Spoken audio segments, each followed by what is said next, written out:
Orang yang emang nggak yakin nggak digodain begituan.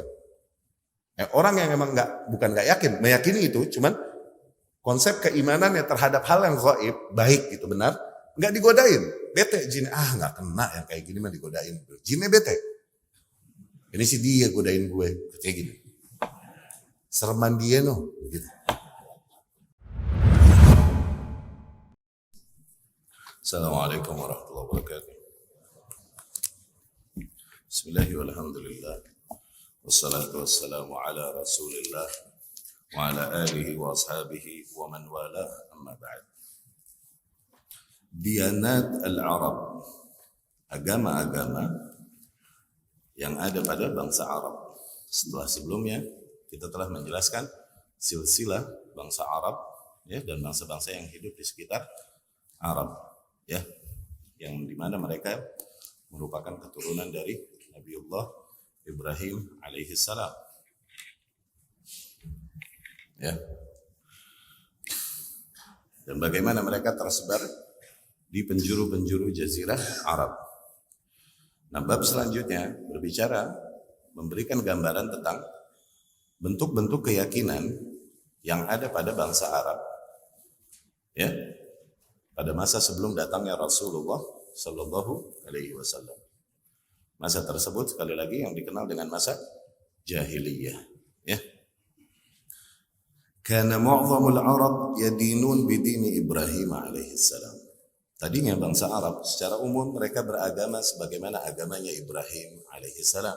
Agama Ibrahim yakni Islam, Hanif. Hanif artinya adalah al-ma'il 'anil syirk, yang terjauhkan dari kesyirikan. Umumnya bangsa Arab beragama sebagaimana agama moyang mereka, yaitu Ibrahim alaihi salam. Mundu an nasha'at dzurriyyatuhu fi Makkah wa intasharat fi jaziratil Arab. Ya, agamanya sebagaimana awal mulanya tersebar keturunan-keturunannya di jazirah Arab. Fakanu ya'buduna Allah. Dulunya mereka beribadah kepada Allah, wa yuwahhiduna, dan mengesahkan Allah Subhanahu wa taala. Wa yaltazimun bi sya'ir dinihil hanif, dan mereka berpegang kepada syariat-syariat agamanya Ibrahim yang hanif. Hatta tala alaihimul amad wa nasaw hazzam mimma dzukiru bih, sehingga semakin jauh zaman mereka dari masa Ibrahim alaihi salam, akhirnya mereka banyak melupakan hal-hal yang disampaikan kepada mereka dari syariat tersebut ya.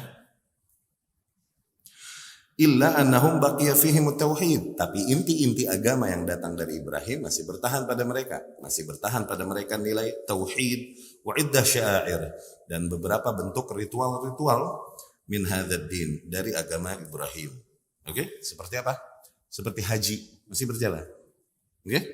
Khitan, oke? Talahi, janggut, dari zaman itu masih berjalan pada mentauhidkan Allah, dan kemudian nilai-nilai kejujuran dan ketulusan yang diajarkan Ibrahim alaihissalam ini juga menjadi sesuatu yang meresap ke bangsa Arab sehingga menjadi budaya yang berjalan, nilai yang mereka banggakan, kejujuran, ketulusan, dan kemudian solidaritas dan lain-lain kepada kabilah, kepada tetangga, kepada saudara, pride, menjaga pride dan lain-lain. Ini ajaran-ajaran dari ajaran Ibrahim alaihissalam yang menyerap pada mereka menjadi sebuah bentuk nilai turun-temurun pada mereka. Ya, tadinya adalah diantara bentuk adab-adab yang diajarkan oleh syariatnya Ibrahim alaihissalam. Ya, mereka adalah orang-orang yang malu untuk ketahuan bohong, kalaupun mereka syirik. Sebagaimana ketika sebagaimana hal ini banyak diriwayatkan di dalam hadis-hadis yang sahih dari Rasulullah SAW atau dari para sahabat, menggambarkan bagaimana perilaku dan perangai mereka dulu sebelum Islam. Ya. Demikian kondisi mereka. Kalaupun masih bertauhid dan lain-lain, banyak bentuk-bentuk dan sisi-sisi hukum dan ritual yang mereka lupakan, tapi masih bertahan ritual-ritual inti yang diajarkan Ibrahim alaihissalam. Seperti apa? Tadi kita sebutkan seperti tauhid dan haji yang masih berjalan pada bulan haji. Okay? Pada Dzulhijjah itu masih berjalan pada mereka. Hatta ja Amr ibn Luhai, sehingga datanglah seseorang yang bernama Amr ibn Luhai, Rais Khuza'ah, ya, yang merupakan chief dari kabilah Khuza'ah. Amr ibnu Amir ibnu Luhai al-Khuzai. Ya, dia adalah kepala dari suku atau dari kabilah Khuza'ah. Wa kana qad nasha ala amrin 'azim min al-ma'ruf was-sadaqah wal-hirs ala umur ad-din. Amr ibnu Luhai ini tumbuh dia dan dikenal dengan nilai-nilai yang mulia. Ya, banyak yang beribadah, rajin, kejujuran, dan kemudian banyak bersedekah, ya, sehingga akhirnya menjadi seseorang yang ditokohkan oleh kaumnya. Fa'ahabbahun nas wa danulah. Akhirnya para manusia mencintainya dan diulamakanlah oleh para bangsa tersebut. Amr ibn Luhai ini, okay? Dhannan minhum annahum min akabir al-ulama wa afadil al-awliya. Karena kan mereka mengira bahwasanya Amr ibn Luhai adalah di antara ulama-ulama yang agung, di antara ulama-ulama yang utama di antara mereka, ya. Thumma innahu safar ila Syam. Kemudian Amr ibn Luhai ini melakukan sebuah perjalanan menuju negeri Syam, ya. Fara'ahum ya'buduna al-awthan. Kemudian Amr ibn Luhai melihat para penduduk Syam itu beribadah, mereka menyembah awthan, ya, hal-hal yang dikeramatkan, baik tempat-tempat ataupun patung-patung, berhala-berhala, ya. Fastahsana dzalik. Amr ibn Luhai melihat hal ini dan menganggap hasan. Hal ini hasan. Ini adalah hal yang baik, ya. Dhannan wa dhannahu haqqan. Amr ibn Luhai melihat hal tersebut adalah hal yang hak, benar, ya. Lianna Syam mahallur rusul wal kutub. Dikarenakan Syam adalah negeri tempat Allah utus para rasulnya dan tempat Allah Subhanahu wa taala turunkan kitabnya. Ini Syam, okay? Di mana nabi-nabi dan rasul-rasul setelah Ibrahim alaihissalam itu banyak yang turun dari jalurnya Ishak dan kemudian dari Yakub, itu kan. Nah, Yakub ini yang dikenal dengan nama Israel. Nah, nabi-nabi yang ada pada Bani Israel terus ada di sini banyak. Bangsa dari Hajar kemudian dari Ismail alaihissalam malah nggak banyak, sedikit. Justru banyaknya di sini. Dan mereka tinggalnya di Syam. Ingat dasar-dasar keislaman dan sejarah kesyirikan yang pernah kita sampaikan, ya. Nah, nabi-nabi yang berada di sini nih akhirnya menjadi bahan pertimbangannya Amr ibn Luhai, bahwasanya negeri Syam ini negeri yang mulia, tempatnya para rasul, tempat Allah Subhanahu wa taala turunkan padanya kitab-kitab, gitu. Orang-orangnya adalah orang-orang yang benar-benar memahami tentang agama yang hak. Dia melihatnya demikian, dan dia melihat orang-orang Syam ternyata beribadah kepada Allah dengan cara menjadikan perantara-perantara antara mereka dengan Allah, yaitu apa? Berhala-berhala ini, ya. Berhala-berhala ini nanti ujungnya digambarkan. Berhala-berhala ini adalah gambaran dari orang-orang atau tokoh-tokoh yang dulu dimuliakan pada mereka, nabi kah atau wali kah, yang seringkali terjadi pada tangan mereka mukjizat atau karamah. Nah, ini bukti bahwa Allah Subhanahu wa taala memang memuliakan dan mengagungkan mereka dan menjadikan mereka para perantara antara para makhluk dengan zatnya, begitu. Oke? Nah, mereka mengira ini orang-orang suci, gitu. Nah, kita nih orang-orang yang kotor nggak bisa langsung mendekatkan diri kepada Allah Subhanahu wa taala. Kita perlu perantara untuk mendekatkan dan menyampaikan hajat kita kepada Allah Subhanahu wa taala, perlu perantara. Nah, perantaranya adalah orang-orang yang mereka muliakan dan agungkan ini. Oke? Tapi orang-orang yang mereka muliakan dan agungkan ini udah meninggal dan berlalu zamannya. Nah, gimana dong? Nah, di situ masuklah syaitan membawakan ide. Mulai mereka mengenang orang-orang tersebut dalam bentuk apa? Suar. Suarnya ini gambar-gambar, lukisan. Oke? Tujuannya tadinya nggak langsung untuk diibadahi. Tadinya ditujukan untuk apa? Minimal memotivasi kita untuk beribadah dengan baik sebagaimana mereka dulu beribadah. Untuk pengingat aja. Oke? Dan kemudian dongeng dari zaman ke zaman disampaikan, tentunya dongeng tersebut bertambah. Orang itu sakti. Dia bisa sholat di atas air nggak tenggelam. Ya salam. Orang itu dulu dia sampai ke sebuah tempat bambu, dia sabet pakai sorbannya di bambu langsung baris jadi masjid, jadi musola. Ya salam. Begitu cerita. Ya, ini cerita-cerita yang ditambah-tambahin dari zaman ke zaman oleh syaitan. Akhirnya terus syaitan masukin ide lagi, setelah beberapa lama masukin lagi ide, bukan hanya gambar, tapi mulai mereka membentuk monumen untuk mengenang orang-orang itu. Monumen ini bahasa kita kan. Oke? Nah, monumen inilah yang kita bilang berhala. Nah, monumen ini, monumen yang menggambarkan tokoh-tokoh tersebut yang mereka agungkan dan keramatkan. Terus berlalu zaman demi zaman, akhirnya mereka mulai meminta kepada Allah Subhanahu wa taala melalui monumen-monumen ini. Nah, oke? Melalui monumen-monumen ini. Nah, monumen inilah yang asnam, berhala itu. Atau tempat-tempat keramat, tempat dikuburkannya wali-wali tersebut, ini yang dibilang authan. Oke, kalau asnam yang bentuknya patung, kalau authan yang bentuknya tempat-tempat keramat. Entah sebuah tempat yang dulu si wali Allah fulani pernah beristirahat di situ, atau sebuah tempat yang dulu wali Allah alani dikuburkan di situ. Nah, ini dikeramatkan. Oke? Lama-lama akhirnya mereka meminta kepada Allah melalui orang-orang ini. Mereka meyakini bahwasanya kalau mereka yang memintakan kepada Allah itu nggak bakalan ditolak, nggak bakalan tertolak. Dan mereka meyakini hidupnya nih orang-orang di dalam kuburnya dan menyampaikan hajat manusia kepada Allah Subhanahu wa taala. Gitu.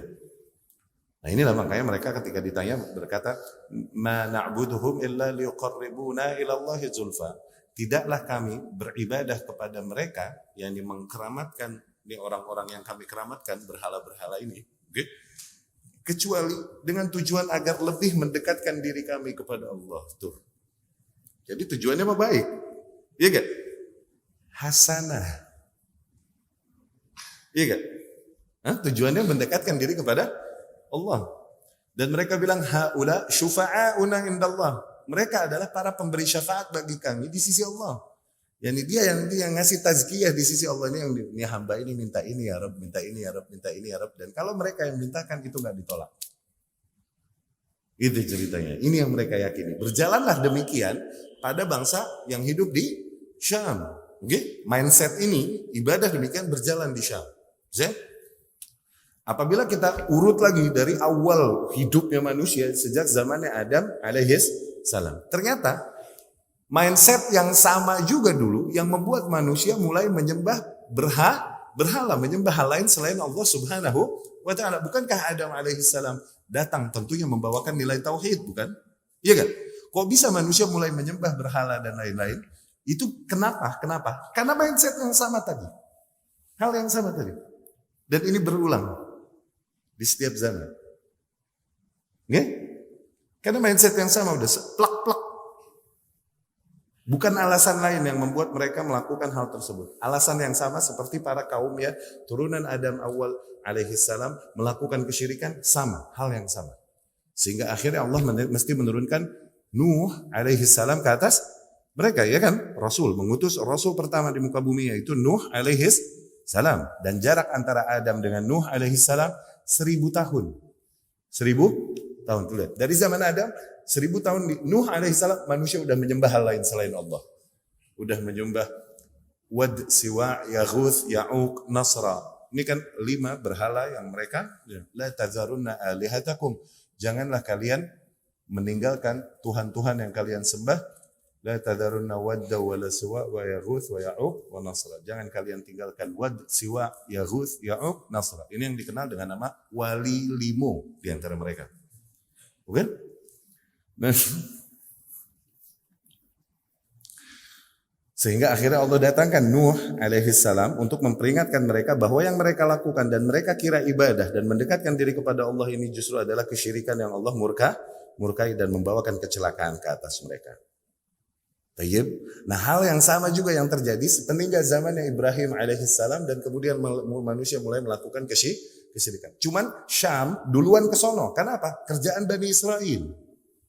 Tempatnya Bani Israel sono. Tempat-tempat lain yang masih mempertahankan ajaran Ibrahim alaihissalam, kalaupun banyak ajaran yang hilang karena zaman yang jauh dari zaman Ibrahim dan Ismail, banyak ajaran-ajaran yang hilang. At least tauhid masih bertahan pada mereka. Kalaupun udah berabad-abad zamannya dari Ismail, masih bertahan pada bangsa Arab tauhid. Tapi di Syam udah nyembah berhala duluan. Nah, ini tadi siapa? Amr bin Luhai ini, dia safar menuju Syam dan dia yang bikin tren safar pada bangsa Arab. Kalau musim panas ke Syam, musim dingin ke Yaman yang Allah ceritakan li'ilafi Quraisyin ilafihim rihlatasyita was-sayf. Itu yang trendsetter awalnya. Amr bin Luhai al-Khuzai. Sampai Syam, dia melihat para penduduk Syam ternyata menyembah berhala ini. Dan mindsetnya begitu, seperti yang kita ceritakan tadi ya. Mereka mendekatkan diri kepada Allah melalui hal-hal tersebut ya. Dengan berbagai bentuk pendekatan. Ada yang sujud di berhala itu, ada yang menyembelih, ada yang naruh berkat, sajen dan lain-lain di berhala itu. Dan dengan istahsanah, dia melihat hal tersebut hasanah. Oh iya ya, benar juga ya. Mendekatkan diri ke Allah begini. Nah, Amr bin Luhai, dia bawa satu berhala pulang ke kampungnya. Kampungnya di mana? Mekah. Okay? Dan dia adalah kepala Quraisy pada saat itu. Yang paling diagungkan di antara Quraisy pada saat itu yang diulamakan. Dia bawa patung dari Syam. Nama patung tersebut Hubal. Hubal. Yang dibawa dari Syam. Dibawa pulang kemana?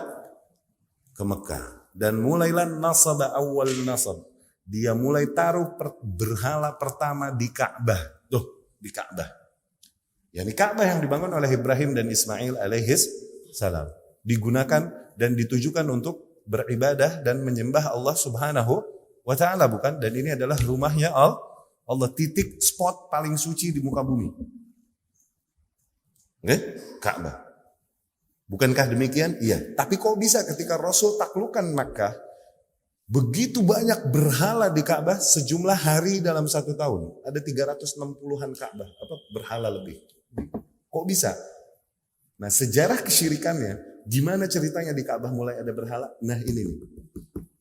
Amr bin Luhai yang bawa dari Syam. Dia bawa pulang ke kampungnya dan dia mulai menyeru kaumnya, ayo beribadah kepada Allah dengan perantara mereka. Nah, ceritanya begitu. Zain? Ya, terus. Kita baca.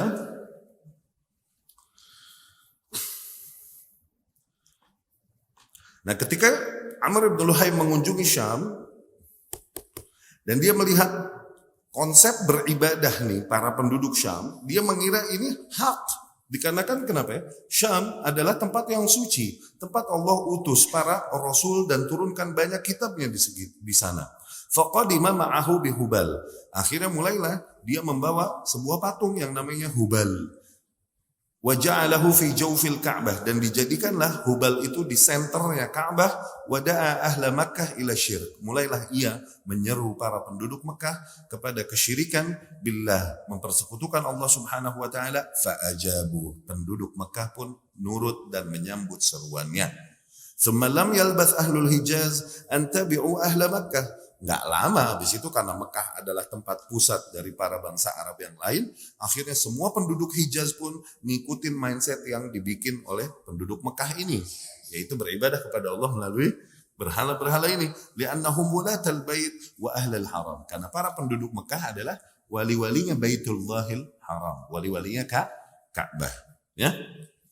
Wa kana Hubal adalah sebuah berhala minal aqiq al-ahmar, tuh yang terbuat dari batu akik yang berwarna merah.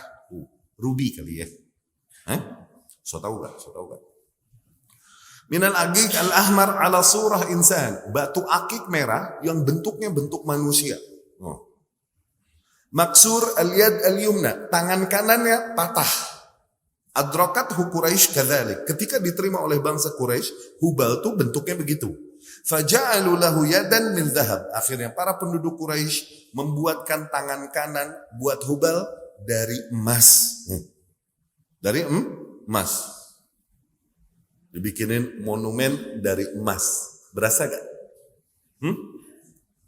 Wa kana awwal sanam lil musyrikin. Itulah berhala pertama milik kaum musyrikin, wa a'zamuhu wa aqdasuhu indahum. Itulah berhala yang paling agung dan paling suci yang mereka yakini. Tuh. Ya. Lihat kitab Al-Asnam karya Ibnul Kalabi. Ya. Wa min aqdam asnamihim, dan juga di antara berhala-berhala mereka yang awal, mungkin selain Hubal ada namanya Manat. Manat kanat li Huzail. Manat ini berhala yang dimiliki oleh kabilah Huzail dan Khuza'ah. وكانت بالمشلل على ساحل البحر الأحمر حذو قديد والمشلل ثنية جبل يهبط منها إلى قديد. Yani ada juga berhala yang namanya Manat, itu milik berhala khas yang ada pada penduduk dari Bani Khuza'ah dan Khuzail, yang berada di sisi yang hidup mereka di sekitar pesisir Laut Merah. Mushallal adalah sebuah celah di antara celah gunung yang kemudian menurun, lereng tebing, ya. Sumatakhadhu al-Lat, kemudian juga ada berhala lain namanya Lata. Fi Taif, ini berhala yang ada di penduduk Taif. Wa kanat li Thaqif, berhala tersebut milik kabilah Thaqif yang tinggal di Taif. Wa kanat fi mawdi' manarah Masjid At-Taif Al-Yusra, dulu posisinya berada di sebelah kiri Masjid Taif, di menaranya Masjid Taif yang sekarang. Nah dulu tuh apa namanya, Lat ini tempatnya adanya di sana tuh. Kalau mau lihat sekarang tuh lihat Masjid Taif. Masjid Taif sebelah kirinya tuh ada menara sebelah kiri. Nah dulunya tuh di situ posisinya tuh. Katanya begitu, kata Syekh. Tsumma takhazul Uzza, kemudian ada juga Uzza, nama berhala juga nih. Biwadi Nakhlah Asy-Syamiyah fawqa dhati 'irq wa kanat li Quraisy wa Bani Kinanah ma'a katsir min al-qaba'il al-ukhra. Uzza ini miliknya Bani Quraisy, berhala yang mereka boleh impor dari Syam. Nah, mulailah ngetren akhirnya pada saat itu pola beribadah kepada Allah Subhanahu wa taala dengan menjadikan wasaid, perantara antara mereka dengan Allah Subhanahu wa taala. Wasitah ini yang mereka bilang syirk, ini syiriknya kita. Ini sekutunya kita. Maknanya sesuatu yang mereka jadikan sekutu bagi Allah Subhanahu wa taala. Ya. Wa yuzkar anna Amr bin Luhai kana lahu ru'an minal jin.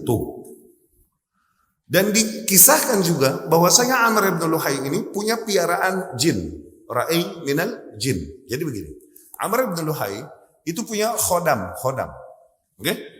Khodam. Ya. Yani jin piaraan. Nah, khodam. Dia punya jin yang piara nih, yang dia piara. Kemudian nih jinnya menghampiri dia di tidurnya, di dalam mimpinya dia menghampiri dia. Dan memberitahukan kepada Amr bin Luhai ini bahwasanya asnam kaum Nuh, patung-patungnya kaumnya Nuh alaihi salam, tuh lihat. Oke? Itu ada di sebuah spot yang terletak di daerah Jeddah. Jeddah dulu, Jeddah sekarang. Jeddah dulu, Jeddah sekarang. Jeddah. Oke? Dikasih unjuklah penampakannya di dalam mimpinya. Oh, di situ tuh. Disitulah patung-patungnya kaum Nabi Nuh. Akhirnya pagi-paginya Amr bin Luhai ini bikin tim ekspedisi. Ya salah. Berangkatlah mereka dari Mekah menuju mana? Menuju Jeddah nih. Sampai Jeddah dicarilah spot yang dikasih unjuk tujin, dicari di situ, digali, bener aja. Ketemulah lagi tuh patung-patung dan berhala-berhala yang kaumnya Nuh alaihi salam yang udah berabad-abad ke kubur. Bayangin coba, zaman Nuh alaihi salam adalah ketika manusia umurnya 1000-2000 tahunan. Baru 10 abadan. Oke? Kemudian Allah tenggelamkan kan? Dan udah hilang dari permukaan bumi. Iya gak? Udah berapa abad sampai zamannya Amr ibn Luhai ini. Amr ibn Luhai diperkirakan adanya itu sekitar Nabiullah Isa alaihi salam atau setelah Nabiullah Isa alaihi salam, yang jaraknya kepada Rasulnya 600-an tahun kan antara Isa dengan Rasulullah sallallahu alaihi wasallam. Tuh lihat, baliklah lagi kesyirikan itu, dikorek lagi dari tanah, dibawa pulang ke Ka'bah, patung-patungnya kaum Nabi Nuh ini dibawa pulang ke Ka'bah dan ditaruhlah di Ka'bah, bertambahlah koleksi berhala di Ka'bah pada saat itu. Zain, datanglah tuh Wad, Siwa, Yaghuth, Ya'uq, Nasra yang dulu disembah oleh kaum Nuh dan Allah binasakan dan Allah tenggelamkan, dikorek lagi dan masih utuh tuh batu-batu, dibawa pulang ke Ka'bah. Kebayang nggak matangnya tuh batu udah terkubur beberapa abad? Iya. Warnanya udah hijau bener matang kayak bacan. Ya, gak usah digosok lagi bro. Udah tua gitu. Iya gak? Kebayang gak? Iya gak? Udah gak muda lagi tuh batu. Dibawa pulang, akhirnya bertambahlah koleksi berhala di Di Ka'bah. Demikian kesyirikan ya akhi. Kalau udah terjadi di muka bumi, susah dihilangin. Berhala dan lain-lain. Kalau udah terjadi di muka bumi, syaitan akan melakukan seluruh daya upaya untuk mempertahankannya. Kalaupun sempat hilang, akan dikembalikan lagi. Itu kesyirikan. Kalau udah terjadi di muka bumi, berabad-abad, nggak hilang. Nggak hilang. Tidakkah kau lihat patung-patung zaman kaumnya Nabi Nuh alaihi salam? Kok bisa ada ketika zaman Rasul hidup sallallahu alaihi wasallam? Luar biasa enggak? Syaitan melakukan seluruh daya upayanya untuk menjaga kesyirikan. Ya.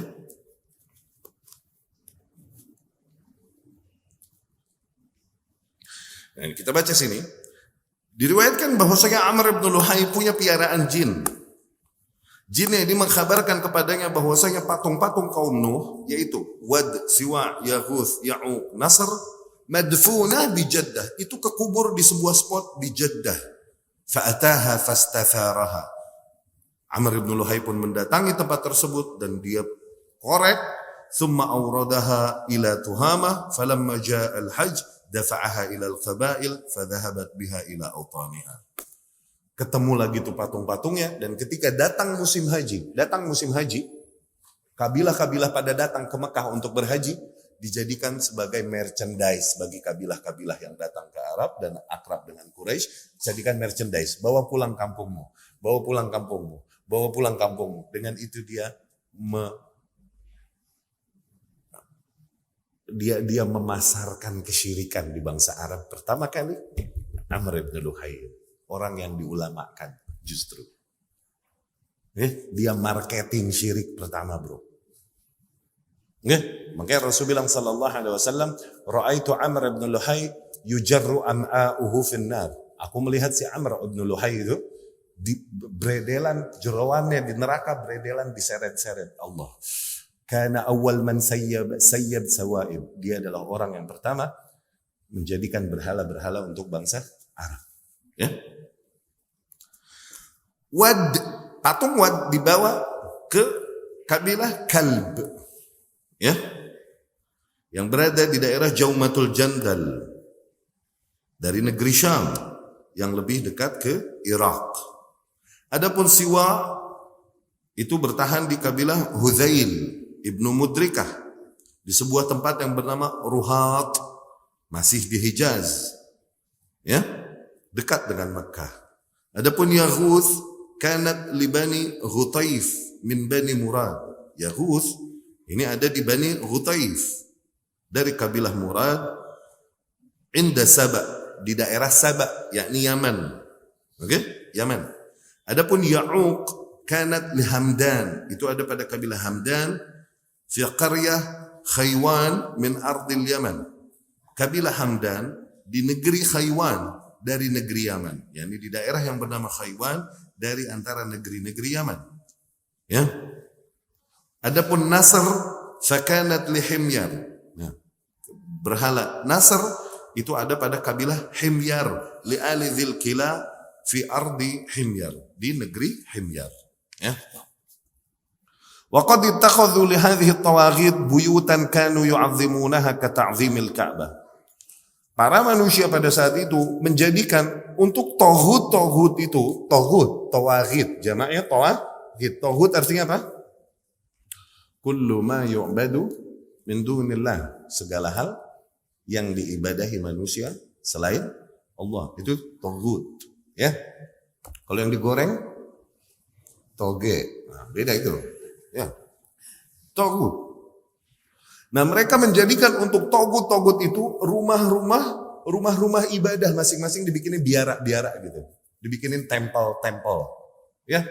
Dibikinin tempel-tempel masing-masing yang mereka agungkan sebagaimana Ka'bah juga. Sebagaimana mereka mengagungkan kuil-kuil itu sebagaimana mereka mengagungkan Ka'bah. Fakanat laha sadnah wa hijab. Kuil-kuil itu ditutupi oleh apa? Kain-kain yang mengulur. Oke? Wa kanat tuhda laha kama yuhda lil Ka'bah. seringkali dibawakan, disajenkan kepada tempat-tempat itu, sebagaimana mereka pun mulai memberikan sajen-sajen di Ka'bah. Ma'atirafihim bifadlil Ka'bah alaiha. Kalaupun bagaimanapun mereka tetap lebih mengutamakan dan mengagungkan Ka'bah. Betul. Kalau bulan haji semua pusatnya Ka'bah, udah Mekah. Begitu. Wa qad sarat qabail ukhra ala nafsi tariq. Akhirnya kabilah-kabilah lain pun mengikuti jalan itu, yakni jalan kesyirikan tersebut. Fattakhadhat laha asnaman alihah wa banat laha buyutan mithlaha. Mereka mulai menjadikan patung-patung dan berhala-berhala yang menjadi ciri khas mereka masing-masing dan menjadikan rumah-rumah atau kuil-kuil bagi berhala-berhala tersebut. Di antaranya Dzulkhalasah milik kabilah Daus dan Khath'am. Dzulkhalasah ini terakhir di masa Rasulullah sallallahu alaihi wasallam. Rasul utus Jabir, kalau nggak salah Jabir untuk ke Yaman, hancurin. Rasul jadi nggak bisa tenang tidur, sallallahu alaihi wasallam, dan kemudian dia berkata kepada Jabir, kalau nggak salah Jabir, cemiu, correct me if I'm wrong, benerin kalau salah, cemiu kata anak Jaksel. Kalau anak salah, benerin. Jadi Rasul nggak tenang, nggak sesuatu membuatnya gundah dan nggak bisa tenang. Apa? Masih ada kesyirikan.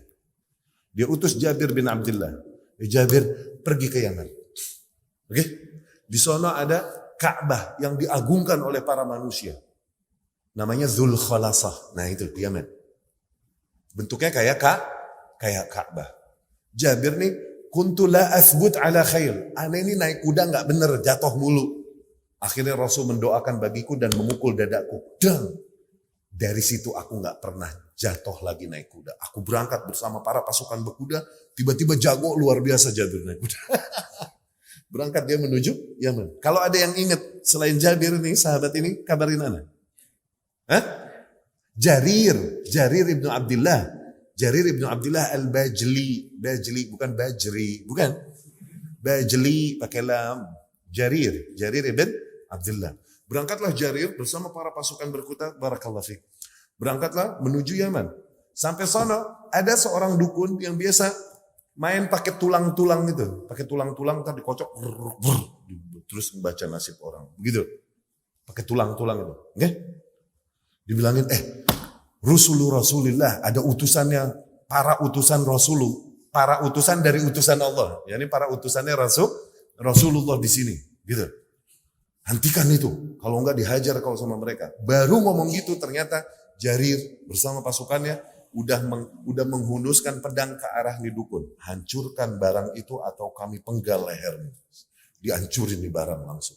Kemudian nih Dzulkhalasah akhirnya dibakar, dihancurin dan dibakar sama pasukannya Jarir, dan kemudian Rasul pun sallallahu alaihi wasallam datang pada Rasul, dilaporkan, Rasul pun tenang sallallahu alaihi wasallam. Terlihat di situ sesuatu yang paling membuat Rasul gundah dan gak tenang adalah kesyirikan. Sehingga Rasul ketika mengutus mengutus Jarir pertama, Rasul berkata sallallahu alaihi wasallam, ala turayyihni ya Jarir, maukah kau tenangkan hatiku wahai Jarir? Ala turayyihni, mau enggak ente bikin anda tenang? Gitu. Pergi ke Yaman, sikat no berhala, begitu. Ya, itu Dzulkhalasah.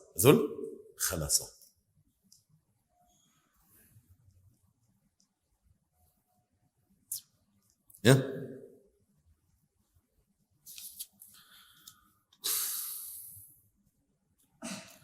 Akhirnya kabilah-kabilah lain pun mengikuti langkah yang diambil oleh Quraisy, karena Quraisy adalah patokan dari kabilah-kabilah yang ada di Jazirah Arab. Mereka tren itu dari mereka, ya, termasuk beragama pun mengikuti mereka. Ya. Dzulkhalasah punyanya kabilah Daus dan Khath'am dan juga Bujailah di negeri mereka, yaitu negeri Yaman. Bitabalah baina Makkah wal Yaman. Wa kanat Fils li Bani Tayy, ada juga berhala namanya Fils, milik Bani Tayy. Okay? Salma wa Aja, juga di antara nama berhala-berhala. Juga ada Rayyam. Oke, sebuah kuil yang dikeramatkan di daerah Son'a milik para penduduk Yaman dan Himyar. Juga ada namanya ridha. Tuh, sebuah kuil yang ada milik Bani Rabi'ah ibnu Ka'ab, ibnu Sa'ad, ibnu Zaid. Ada juga Manat. Manat tadi kita sebut. Manat ibnu Tamim. Wa kana minha al-Ka'abat. Ada juga berhala namanya Ka'abat. Oke? Miliknya kabilah Bakr dan Taghlub ibn Wa'il. Ya? Wa kana li Daus aidan sanam yuqalu lahu Dzul Kaffain. Nah, kabilah Daus juga. Daus ni Yaman. Abu Hurairah ni Abdurrahman ibn Daus. Abdurrahman ibn Daus. Orang Yaman. Kabilah Daus. Daus. Kabilah Dausi itu Yaman.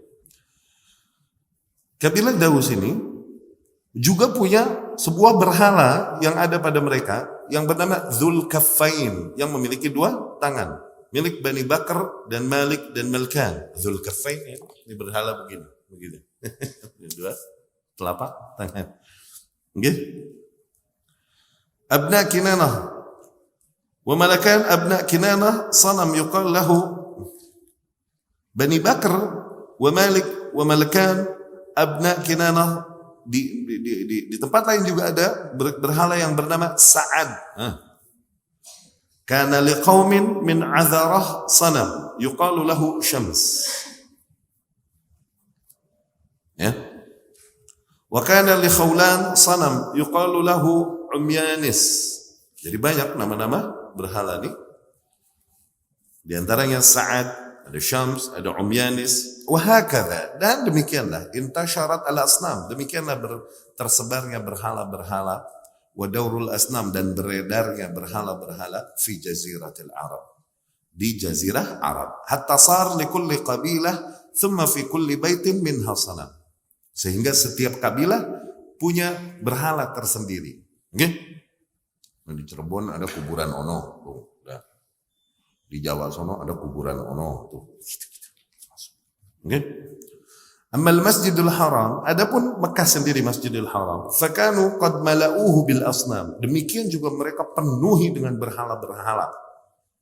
Walamma fataha Rasulullah sallallahu alaihi wasallam Makkah. Ketika Rasul sallallahu alaihi wasallam menaklukkan Makkah, wajada haula al-bait 360 sanaman. Ditemukan di sekitar Ka'bah nih 360 patung. Faja'ala yat'anuha bi'udin fi yadihi hatta tasaqatat. Para sahabat pun memukuli berhala-berhala tersebut dengan kayu sehingga rontok berhala-berhala tersebut, ya, pecah-pecah. Thumma amara biha fa ukhrijat minal masjid wa hurriqat. Kemudian diperintahkan untuk dibersihkan nih rapuh-rapuhnya apa pecah-pecahan berhala ini, dibawa keluar dari Masjidil Haram kemudian dibakar. Wa kana fi jawfil Ka'bah aidan asnam wa suwar. Demikian juga di pusat Ka'bah terdapat berhala-berhala dan juga suwar, ada terdapat lukisan-lukisan. Minha diantaranya ada sanam ala surah Ibrahim, ada patung besar bentuk Ibrahim alaihissalam dan juga Ismail alaihissalam. Nah ini diantara patung-patung paling besar di Ka'bah. Patungnya Ibrahim, yakni monumennya Ibrahim dan Ismail alaihissalam. Wa biyadihima al-azlam, dan mereka memegang tali. Memegang azlam, memegang anak panah. Memegang anak panah. Waqad uzilat hadhil asnam. Nah, berhala-berhala yang ada di Ka'bah tersebut telah dihancurkan wa muhiyat dan dihapus hadhis suwar. Dihapus pula lukisan-lukisan yang ada di dalam Ka'bah yaumal fatah, ketika hari penaklukan Makkah, ya. Demikian Khalid bin Walid ketika menaklukkan Taif, ada berhala situ namanya Uzza. Pas disamperin sama Khalid mau dihancurin di patung. Ternyata sesosok wanita muncul dan lari dari patung Uzza tersebut. Wanita berambut panjang dan kemudian berbaju putih, yatawalwal. Gitu, lari. Muncul dari berhala tersebut, lari. Kalau bahasa kita, kuntilanak. Dikejar sama Khalid nih syaitan dan bismillah dibunuh, mati. Oke?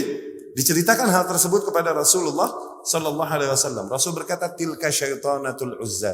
Itu syaitan wanita yang tinggal di Uzza. Nah, jadi di tempat-tempat dan pusat-pusat kesyirikan yang dilakukan oleh manusia, di situ ada syaitan yang tinggal. Nanti syaitan ini memberikan penglihatan entah di mimpi atau apa, memberikan hal-hal yang pendengaran-pendengaran kepada para wali-walinya, orang-orang yang mengkeramatkannya. Zannan, mereka mengira ini pangsit. Wangsit. Itu di setiap berhala tersebut ada jin-jin khasnya di situ yang tinggal di situ. Oke? Nah, orang-orang yang takut dan meyakininya ngeri di situ kalau lewat sampai numpang-numpang, anak jin mau lewat. Nambah digituin, nambah betah tuh para jin di situ dan memberikan penglihatan-penglihatan, penampakan-penampakan atau pendengaran kepada orang yang emang masih yakin sama begituan. Orang yang emang nggak yakin nggak digodain begituan. Orang yang emang bukan nggak yakin, meyakini itu, cuman konsep keimanannya terhadap hal yang gaib, baik gitu benar, nggak digodain. Bete jin, nggak kena yang kayak gini mah digodain. Jinnya bete. Ini sih dia godain gue, kayak gini. Sereman dia noh, gitu. Oke? Jadi tidaklah terjadi penampakan, pendengaran hal-hal demikian umumnya, kecuali kepada orang-orang yang emang masih yakin sama begituan, apalagi takut sama begituan. Barulah terjadi. Jadi demikian tersebarnya berhala-berhala atau patung-patung di Jazirah Arab, ya, sehingga setiap kabilah punya patung-patung khas tersendiri, ya. Wa qad tamada an-nasu fi ghayyihim hadha hatta yaqula Abu Rakha al-Utaridi radhiyallahu anhu. Sehingga kebangetan mereka nih ngaconya nih, bergila-gila di dalam gaya beribadah demikian sampai kebangetan luar biasa, sehingga Abu Rakha al-Utaridi radhiyallahu anhu ini cerita di Sirah Ibnu Hisham. Okay? Abu Rakha al-Utaridi minal muhdaramin. Muhdaramin ini sahabat adraku, sahabat yang mengalami dua masa syirik sama masa Islam. Sahabat yang mengalami dua masa jahiliyah, masa syirik sama masa Islam. Ini yang dibilang muhdaramin atau muhdaribi. Okay? Abu Rakha al-Utaridi cerita dulu waktu dia syirik, radhiyallahu anhu, ya, kibar para sahabat senior dulunya beragama sebagaimana agama, banyaknya mereka beragama sebagaimana agama kaumnya yang berjalan, yakni dengan kesyirikan, ya kan? Radhiyallahu anhum ajma'in, dan taubat menghapus itu semua dan mereka menjadi sebaik-baiknya generasi. Itu bukti bahwasanya kesyirikan adalah sesuatu yang diampuni oleh Allah Subhanahu wa taala dengan taubat. Kesyirikan yang tidak diampuni adalah apabila seseorang mati membawa kesyirikan dan walam yatub minha, dan dia belum bertaubat darinya. Itu yang dimaksud Allah tidak mengampuni kesyirikan. Abu Rakha al-Utaridi radhiyallahu anhu cerita ketika dulu zaman dia masih jahiliyah. Beliau radhiyallahu anhu bercerita, kunna na'budul hajar. Kita dulu beribadah kepada batu. Yani kita menyembah batu. Fa idza wajadna hajaran huwa khair. Dan apabila suatu saat kita menemukan batu yang bentuknya lebih cakep daripada batu yang sebelumnya kami sembah, alqaina wa akhadna al-akhar. Kami buang batu yang sebelumnya kami sembah dan kami ambil nih batu baru yang bagusan. Begitu loh. Oke? Fa idza lam najid hajaran, dan ketika kita enggak nemuin batu yang cakep bentuknya, jama'na juthwah min turab. Akhirnya kita kumpulin ini tanah, debu-debu, oke, sampai numpuk. Thumma ji'na bisyah fahalabnaha alaih thumma tufna bih. Kemudian kami datangkan kambing, kami peras susu di atasnya, kemudian kami tawaf di sekitarnya. Allah, lihat. Itu bid'ah nih, ngilangin akal sehat. Bid'ah, oke, di antara efeknya ngilangin akal sehat. Oke? Ngilangin akal sehat. Ya, wa jumlatul qaul, kesimpulannya, inna syirka wa ibadatul asnam kana akbar mazhar min mazahir din ahli jahiliyah. Jadi kesyirikan dan peribadahan kepada berhala-berhala ini diantara yang paling tampak dan paling umum yang berjalan di bangsa Arab, ya, yang berjalan di bangsa Arab, ya. Alladzin kanu yaz'amun annahum ala dini Ibrahim. Padahal mereka adalah bangsa yang mengaku-ngaku bahwasanya mereka berada di atas agamanya Ibrahim alaihis salam. Padahal mereka telah terjauhkan dari agamanya Ibrahim dengan itu, ya. Amma fikratu syirk, adapun ide kesyirikan ini datangnya dari mana? Ide kesyirikan dan sesembahan kepada berhala-berhala demikian, nasya'at fihim ala asas, berangkat dari mindset mereka. Annahum, ketika lamma ra'awul malaikah war rusul, ketika mereka melihat pada para malaikat, para rasul, para nabi, dan hamba-hamba Allah yang saleh dari para wali-wali, orang-orang yang bertakwa, al-qaimin bi'amalil khair, yang banyak melakukan amalan-amalan khair, lamma ra'awhum annahum aqrab khalqillah ilaih, menurut mereka orang-orang tersebut atau makhluk-makhluk itu adalah makhluk-makhluk yang paling dekat kepada Allah Subhanahu wa taala. Wa akramuhum darajatan wa 'azahum manzilatan indah. Makhluk-makhluk tersebut adalah makhluk-makhluk yang memiliki derajat paling tinggi dan derajat paling mulia di sisi Allah Subhanahu wa taala. Annahum qad zaharat ala aydihim ba'd al-khawariq. Bahkan terkadang muncul dari tangan mereka, yakni para nabi, para rasul dan para wali-wali ini, muncul karamat. Khawariq. Khawariq yakni hal-hal yang enggak sesuai dengan berjalannya alam semesta. Hal-hal yang enggak sesuai dengan yang common berjalan pada alam semesta. Seperti enggak kebakar api. Laut dibelah tuh. Itu kan enggak berjalan. Enggak sesuai dengan berjalannya alam semesta. Karamat dan khawariq sering kali terjadi pada makhluk-makhluk tersebut. Para nabi, rasul, orang-orang soleh itu, wali-wali. Sering terjadi hal-hal demikian pada mereka. Zonnu, dari situlah mereka mengira annallaha a'tahum syai'an minal qudrah wa tasarruf fi ba'dil umur.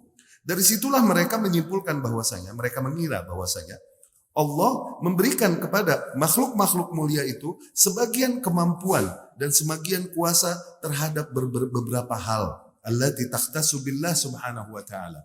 Beberapa hal yang kuasanya hanya ada pada Allah subhanahu wa ta'ala padahal. Gitu. Mereka menganggap, oh Allah memberikan mereka spesialisasi. Allah berikan mereka privilege. Sehingga diberikan mereka kemampuan-kemampuan yang kemampuan ini hanya milik Allah subhanahu wa ta'ala. Ya salam. Menurunkan hujan. Ngambang di atas air. Hal-hal yang gak umum berjalan pada makhluk. Mereka mengira, oh Allah kasih mereka nih, makhluk-makhluk itu privilege. Ya, spesial gitu. Annahum li ajli tasarrufihim hadha li ajli jahihim manzilatihim indallah yastahiqun an yakunu wasata baina Allah subhanahu wa ta'ala wa baina amah ibadihi. Dan dikarenakan posisi mereka berarti yang mulia dan agung di sisi Allah subhanahu wa ta'ala, mereka mengira akhirnya berarti orang-orang tersebut layaklah untuk dijadikan para perantara antara Allah subhanahu wa ta'ala dan para hamba-hambanya. Mereka ini jadi para perantara, ya. Fala yanbaghi li ahad ay ya'rid hajatahu 'ala Allah illa biwasitah haula. Maka enggak pantas seseorang minta langsung kepada Allah Subhanahu wa taala. Enggak beradab itu, begitu. Kalau minta haruslah melalui perantara mereka ini, para wali-wali dan para saint ini, orang-orang yang mereka sucikan ini. Oke? Li'annahum yashfa'una lahu 'inda Allah. Dikarenakan merekalah orang-orang saleh ini kelak yang akan memberikan syafaat bagi mereka di sisi Allah yang mengajukan kebutuhan-kebutuhan dan permohonan mereka nanti kepada Allah. Ini orang-orang saleh ini nanti, begitu. Wa annallaha la yaruddu syafa'atahum, dan bahwasanya Allah kalau mereka yang minta syafaat, Allah takkan menolaknya li ajli jahihim, karena posisi mereka yang mulia di sisi Allah Subhanahu wa taala. Kadzalika la yanbaghi al-qiyam bi'ibadatillah illa biwasitah haula. Maka dari situ enggak pantas kita beribadah kepada Allah Subhanahu wa taala kecuali dengan perantara mereka-mereka ini. Li'annahum yufaddil martabatahum sawfa yuqarribunahu ila Allah zulfa. Karena dengan begitu bifadli martabatihim, karena dengan keutamaan mereka nih orang-orang saleh ini, mereka meyakini bahwasanya ini mereka, yakni orang-orang saleh ini akan lebih mendekatkan kita kepada Allah Subhanahu wa ta'ala. Ini mindset yang bikin mereka syirik ini. Oke? Mindset yang seolah-olah bijak dan tujuannya baik. Mendekatkan diri kepada Allah. Padahal suwe. Merugi. Ya. Lamma tamakkan minhum hadha adh-dhann wa rasakha fihim hadha al-i'tiqad ittakhadhuhum awliya. Ketika mindset ini benar-benar mereka yakini dan tertancap dalam di hati mereka, mulailah mereka menjadikan orang-orang soleh tersebut sebagai para wali-wali. Wa ja'aluhum wasilah, mereka menjadikan orang-orang saleh tersebut sebagai wasilah, perantara. Fima bainahum wa bainallah, perantara antara diri mereka dengan Allah Subhanahu wa taala. Wa hawalu at-taqarrub ilaihim bikulli ma ra'awhu min asbabit taqarrub. Dari situ mereka melakukan upaya-upaya untuk bertaqarrub kepada wali-wali ini supaya dikabulkan permohonannya, diajukan permohonannya kepada Allah Subhanahu wa taala dengan segala bentuk taqarrub, dengan segala bentuk sajen. Oke? Fanahatu li mu'zamihim suwaran wa tamathil. Akhirnya mereka mulai mengukir gambar-gambar atau membuat patung-patung yang menggambarkan orang-orang saleh atau para nabi atau para rasul tersebut. Imma hakikiyah tutabik suwarahum allati kanu 'alaiha wa imma khayaliyah tutabik ma takhayyalu lahum min aswar fi adhanihim. Tuh. Entah gambar tersebut emang sesuai gambar ini dengan orang aslinya nih wali-wali itu, entah gambar tersebut hanyalah berangkat dari imajinasi mereka aja. Gitu. Ya? Wa hadhihi as-suwar wa tamathil hiya allati tusamma bil asnam. Nah, gambar-gambar itulah tadi dan patung-patung itulah yang dinamai asnam, sanam, ya. Sanam. Zin? Wa rubbama lam yanhutu lahum suwaran wala tamathil, atau mungkin mereka enggak bikinin gambar-gambar atau patung-patung atau monumen-monumen yang mengenang orang-orang soleh tersebut. Bal ja'alu quburahum wa adrihatahum wa ba'da maqarratihim wa mawadi' nuzulihim wa istirahatihim amakin muqaddasah. Tapi mereka menjadikan kuburan-kuburan orang soleh itu atau tempat yang pernah mereka suka selonjoran di situ beristirahat, oke? Atau tempat yang orang soleh itu pernah nginep di situ, mereka menjadikan tempat-tempat itu tempat-tempat yang mereka keramatkan, amakin muqaddasah, oke? Di kuburan-kuburan dan lain-lain. Wa qadimu ilaiha an-nuzur wal qarabin. Pada tempat-tempat tersebutlah mereka menjadikan sajen-sajennya untuk pendekatan diri mereka kepada hamba-hamba Allah yang dimuliakan tersebut. Wa ataulaha bi'amalil khudu' wa ta'at. Bahkan mereka mendatangi tempat-tempat itu dengan amalan-amalan yang khidmat dan dengan bentuk ketaatan-ketaatan. Hadhil adrihah wal maqarrat wal mawadih hiya allati tusamma bil awthan. Nah, tempat-tempat, kuburan-kuburan atau tempat-tempat yang dikeramatkan itu yang dinamai awthan. Oke? Awthan. Awthan yakni berhala juga, cuman awthan lebih kepada tempat-tempat keramat. Kalau asnam, berhala, tapi lebih kepada patung dan lukisan. Ya. Apa ada bahasa kerennya apa? Tempat-tempat peninggalan sejarah apa namanya? Situs. Situs mah internet, bro. Hah? Enggak, apa? Napak tilas mah nyari itu tadi tuh. Si Amr bin Luhai, dia menuju Jeddah napak tilas. Nyari patungnya. Nyari patung kaum Nabi Nuh. Itu dia napak tilas ke sono itu. Ya. Ya ini dengan segala istilah-istilahnya yang hakikatnya kesyirikan udah. Kalaupun mau dipercantik seperti apapun istilahnya, itu dia kesyirikan.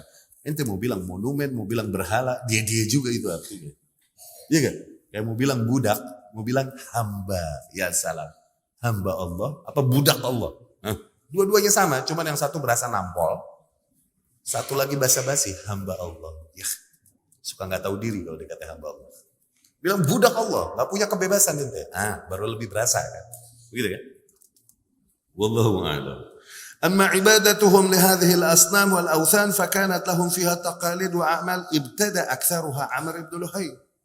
Adapun bentuk-bentuk ritual-ritual mereka kepada berhala-berhala, baik patung-patung ataupun tempat-tempat keramat tersebut, bentuk ritual mereka punya kebiasaan atau ritual-ritual yang mereka biasa jalankan, yang umumnya adalah sesuatu yang dibuat-buat oleh Amr ibn Luhai.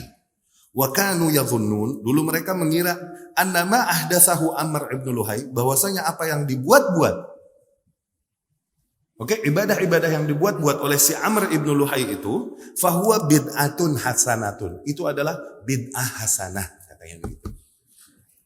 Benar kata Syekh. Baca dah, pakai Arabnya enggak? Bid'ah hasanah, senah. Walaysa bitaghyir lidin Ibrahim.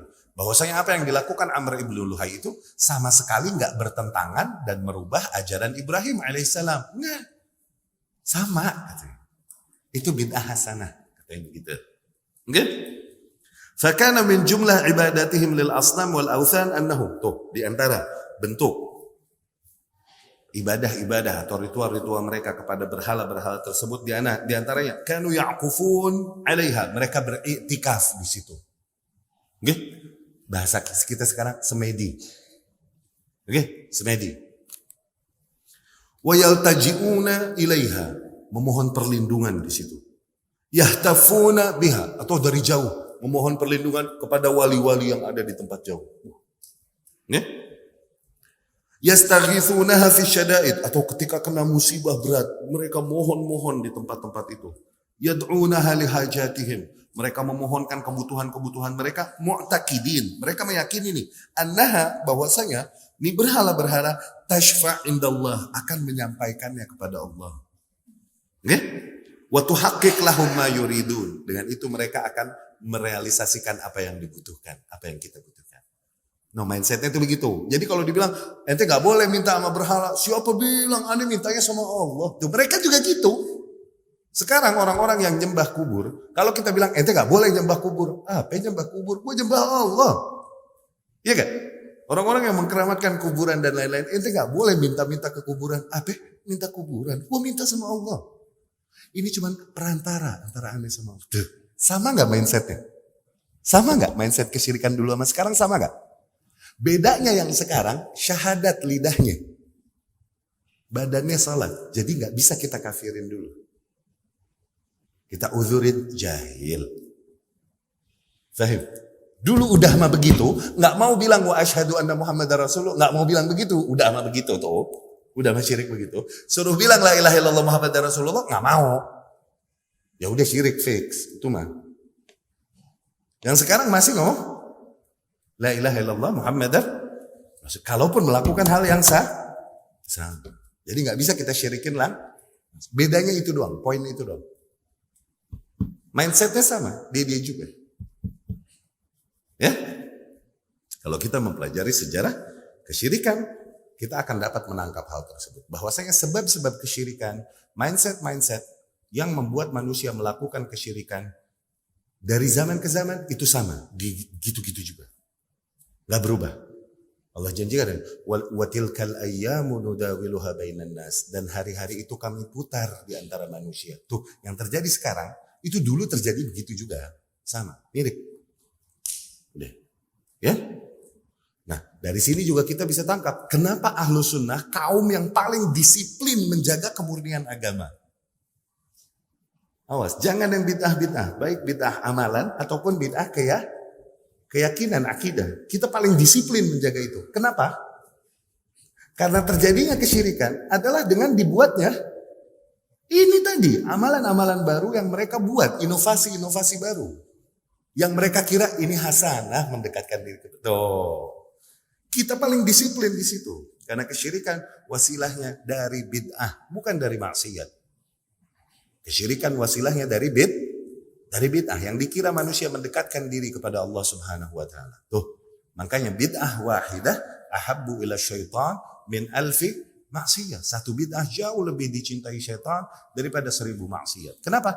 Bid'ah lebih efektif membuat manusia keseret ke arah kesyirikan daripada maksiat. Maksiat dilakukan seorang hamba bisa jadi Allah Subhanahu wa taala ampuni dengan sebab-sebab remeh. Dengan sebab remeh Allah ampuni. Atau tanpa sebab Allah mau ampunin, Allah ampunin enggak? Allah ini maksiat. Bukankah cuman air putih yang dikasih buat anjing diampunin dosa seorang pelacur? Oh. Sebab remeh Allah bisa ampunin, maksiat. Tapi kesyirikan. Apalagi yang melakukannya merasa bahwa dia di atas kebenaran dan melakukan itu lillahi ta'ala. Susah enggak dinasehatinnya? Susah. Makanya itu lebih dicintai syaitan daripada 1000 maksiat. Ya, demikianlah Ahlus Sunnah adalah kaum yang paling disiplin ngejaga kemurnian agama. Menjauhkan diri kita dari apa-apa yang dikira manusia hasanah, dari bentuk-bentuk beragama, bentuk-bentuk beribadah, amalan-amalan atau keyakinan-keyakinan baru yang gak ada keterangannya dari Rasulullah Sallallahu Alaihi Wasallam. Karena kita adalah kaum yang paling menutup wasilah dan pintu yang membawa manusia kepada kesyirikan. Ya kan? Di antara bentuk ibadahnya juga kanu yahujjuna ilaiha wa yatufuna haulaha. Tuh, mereka berhaji ke tempat-tempat keramat itu. Jadi ada bulan-bulan tertentu yang mereka khususkan untuk berziarah, ke tempat-tempat keramat tersebut. Ya, dan mereka bertawaf di tempat keramat itu. Yatazallaluna indaha wa yasjuduna laha. Mereka bersimpuh di situ, bahkan sujud di tempat-tempat keramat dan di berhala-berhala itu. Kanu yataqarrabun ilaiham bi anwa' minal qarrabin. Tuh, mereka melakukan taqarrub, tuh memberikan sajen-sajen dengan segala bentuk pendekatan diri. Ya? Yazbahun, yanharun, mereka sembelih unta, mereka sembelih kambing, yakni mereka tumpahkan darah di situ sebagai bentuk penghormatannya ala ansabiha pada patung-patung tersebut. Kama kanu yazbahun bi asma'iha fi ayyi makan. Bahkan mereka ketika menyembelih menyebut nama patung-patung ini. Enggak lagi menyebut nama Allah Subhanahu wa taala. Ya? Dua jenis sesembelihan ini yang Allah Subhanahu wa taala sebutkan di dalam Al-Qur'an, wa ma dzubiha 'ala nusub, dan apa-apa yang disembelih di atas nusub, yakni disembelih buat berhala-berhala, dan juga dalam firman Allah, wala ta'kulu mimma lam yuzkar ismullah alaih, dan janganlah kalian makan dari sesembelihan yang belum disebut nama Allah, yang tidak disebut nama Allah ke atasnya. Allah mengharamkan sesembelihan kaum musyrikin, ya. Wa kan min anwa'i taqarrub ila hadhihi al-asnam wal awthan kanu yakhussun laha syai'an min ma'akilihim wa masharibihim hasba ma yabdu lahum. Bahkan di antara bentuk pengagungan mereka kepada berhala-berhala, patung-patung atau tempat keramat tersebut, mereka sering menjadikan makanan-makanan dan minuman-minuman khusus buat tempat-tempat itu, buat sajennya. Oke? Seolah-olah ini favorit ya, nih wali yang mereka agungkan dan keramatkan. Ya. Wa kadzalika kanu yakhussun laha nasiban min harthihim wa an'amihim min at-tara'if. Bahkan mereka rutin dari hasil panen mereka atau dari hasil ternak mereka, mereka khususkan ini untuk tempat-tempat yang mereka keramatkan. Loh, sekian persen untuk itu, gitu. Ya. Annahum kanu yakhussun fi dzalika juz'an lillah aidan. Wa min at-tara'if, di antara Taraif yang ini lucu, fun facts. Di sini maksudnya fun facts, lucu. Annahum kanu yakhusun min dzalika juz'an lillah aidan. Mereka nih kalau nanam, misal nanam, bercocok tanam.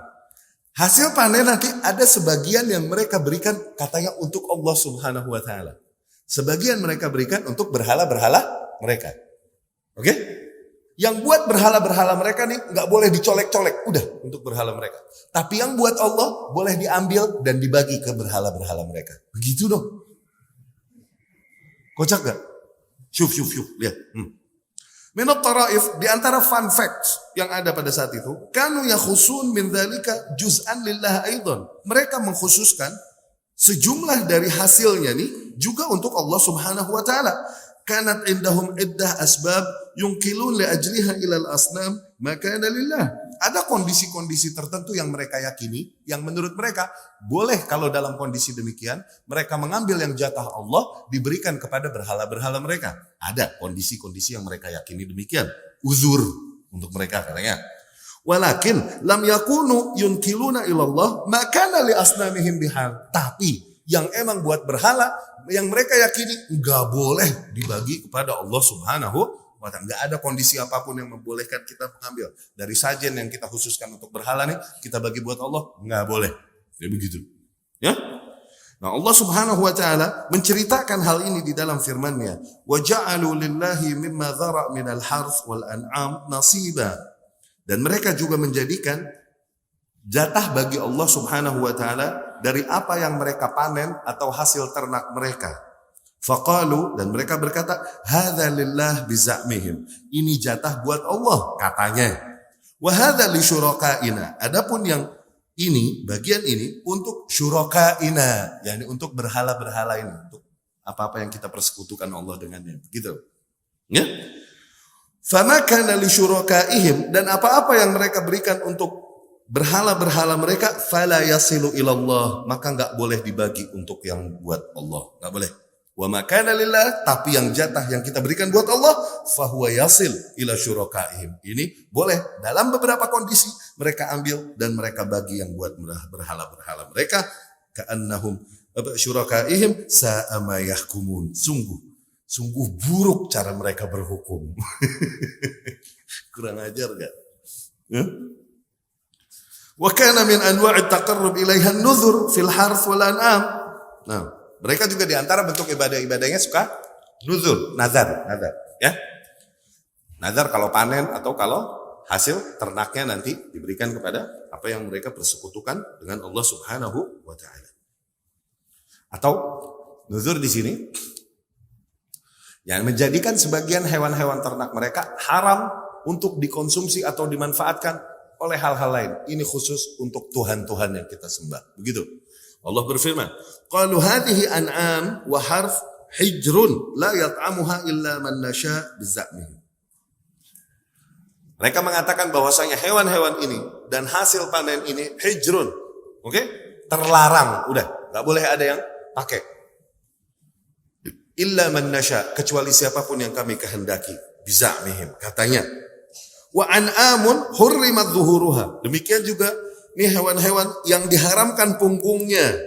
Wa an'amun la yuzkaruna ismullahi 'alaiha iftira 'alaihi. Hewan-hewan yang diharamkan punggungnya yakni mereka keramatkan dan enggak boleh dinaikin karena udah dinazarkan ini hewan untuk Tuhan yang mereka sembah. Begitu. Jadi kalau kuda, ada kuda tertentu yang mereka keramatkan, onta tertentu mereka keramatkan, ini buat Tuhan kita. Udah. Berarti apa? Keramat enggak boleh dinaikin punggungnya, nggak boleh diperas susunya, nggak boleh dimanfaatkan, udah. Ini udah dinazarin buat Tuhan mereka. Di antara bentuk ibadah mereka begitu. Oke? Wa kanat minha al-bahirah as-sa'ibah wal wasilah wal hami. Adalah bentuk-bentuk hewan itu. Beda-beda. Ada namanya bahirah, sa'ibah, hami, oke, sama wasilah. Ini onta-onta atau kambing-kambing dalam kondisi tertentu yang akhirnya mereka persembahkan untuk Tuhan-Tuhan mereka. Itu boleh aja dibaca masing-masing untuk wawasan masing-masing. Wa qad marra an Sa'id ibn al-Musayyab radhiyallahu anhu anna hadhihi al-an'am kanat li tawaghitihim. Telah kita sebutkan tadi dari Sa'id ibn al-Musayyab bahwasanya hewan-hewan ternak tersebut mereka khususkan untuk tawaghit. Oke? Untuk togut-togut mereka, untuk hal-hal lain yang mereka sembah selain Allah. Wa fi sahihain, dan di dalam Sahih Bukhari dan Muslim Nabi sallallahu alaihi wasallam bersabda, "Ra'aitu Amr ibnu Amir ibnu Luhai al-Khuzai yajurru qasabah ay am'a'u finnar." Aku melihat si Amr ibnu Amir ibnu Luhai al-Khuzai ini dia menyeret-nyeret jeroannya di neraka, yakni disiksa di neraka dengan siksaan yang pedih, ya. Li'annahu awwal man ghayyara dina Ibrahim. Kenapa demikian? Dikarenakan ia adalah orang pertama yang merusak agamanya Ibrahim alaihissalam, fa nasabal authan wa sayyaba saibah. Dia orang pertama yang menjadikan berhala di Mekah nih, wa sayyaba saibah, dan menjadikan bentuk-bentuk keyakinan tentang hewan-hewan yang dikeramatkan tersebut. Wa baharal bahirah, demikian juga bahirah di antara bentuk hewan keramat tersebut. Wa wasala al wasilah wa hama al hami, ya. Tayyib, kita cukupkan dulu sekian. Pertemuan yang akan datang masih kita lanjutkan insyaallah. Kemudian juga nanti kita akan pelajari bahwasanya di antara agama-agama yang ada di bangsa Arab adalah juga agama Yahudi, ya, dan agama-agama lain yang berjalan di bangsa Arab seperti As-Sabi'ah dan lain-lain. Aqulu qawli hadza wa astaghfirullah li wa lakum.